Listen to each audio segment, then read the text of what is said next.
Alright, so I got everything back together. I got the hose on there, so that little quick disconnect, I couldn't push it with my hand to get that nylon seal and the new O-ring over the little knurl, so I just used a large pair of channel locks on the lip and just kind of squeezed it, and that pulled it, and then it was able to snap shut. You can't see it's behind this little air box, but put the air intake handler back in, connected.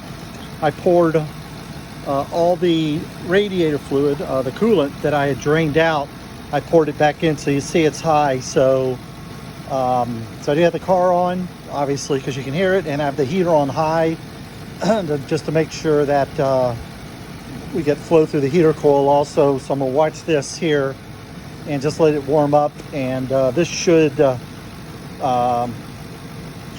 even out and stabilize. And so here you can just see, here's the high and the low, and when I started this, it was actually at the lower, a little bit lower, so I expect this level to drop as a thermostat opens up, and it allows coolant to circulate and fill in those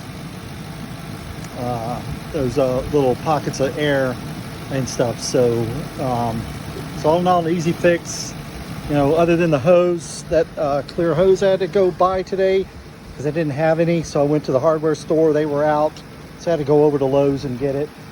So that just ate up some time, but you know, overall it doesn't take that long to do, definitely under an hour, you know, 30 minutes, something like that. So, or if you're a real hard charger, you can probably knock it out in 15.